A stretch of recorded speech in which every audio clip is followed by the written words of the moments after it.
আসসালামু আলাইকুম ওয়া রাহমাতুল্লাহি ওয়া বারাকাতু। নামাজে স্বাদ কেন লাগে না? নামাজে কেন মন বসে না? নামাজ পড়তে মন চায় না কেন?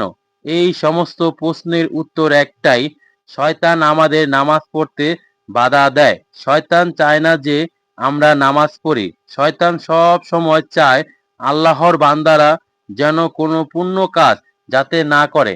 তাছাড়া নামাজে মন না বসার প্রধান কারণ হলো দুনিয়াবি ব্যস্ততা, মনোযোগের অভাব এবং অর্থ না বুঝে নামাজ পড়া।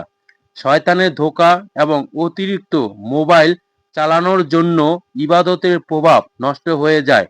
প্রিয় দিনদার মুমিন মুত্তাকিন ভাই ও বোনেরা, নামাজে মনোযোগী হওয়ার বেশ কিছু উপায় রয়েছে।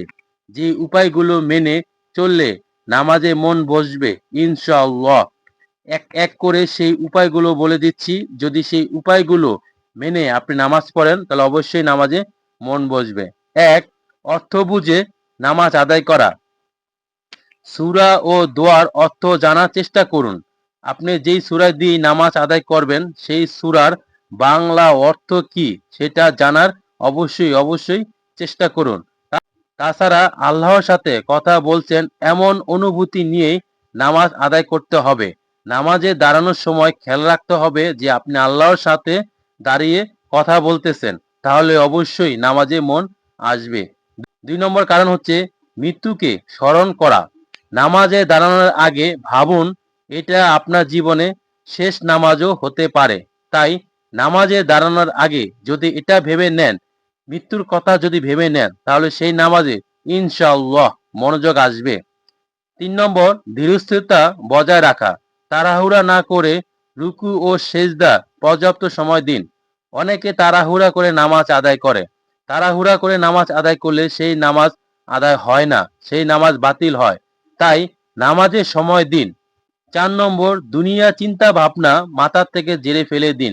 নামাজে দাঁড়ানোর আগে অপ্রয়োজনীয় কাজ এবং মোবাইল থেকে দূরে থাকুন। মনোযোগ ধরে রাখতে সেজদার স্থানে দৃষ্টি নিবন্ধন রাখুন। যখন নামাজে দাঁড়াবেন তখন মন মানসিকতা এমন থাকতে হবে দুনিয়ার যত চিন্তা ভাবনা, দুঃখ, কষ্ট, পেরেশানি, বিপদ যা আছে সব কিছু মাথার থেকে ঝেড়ে ফেলে দিয়ে তারপরে নামাজে দাঁড়াতে হবে। ৫ নম্বর শয়তানের ধোঁকা থেকে বাঁচার উপায়। নামাজে বাজে চিন্তা আসলে আউযুবিল্লাহি মিনাশ শাইতানির রাজিম পড়ে বাম দিকে হালকা থুতু ফেলার নিয়ম রয়েছে।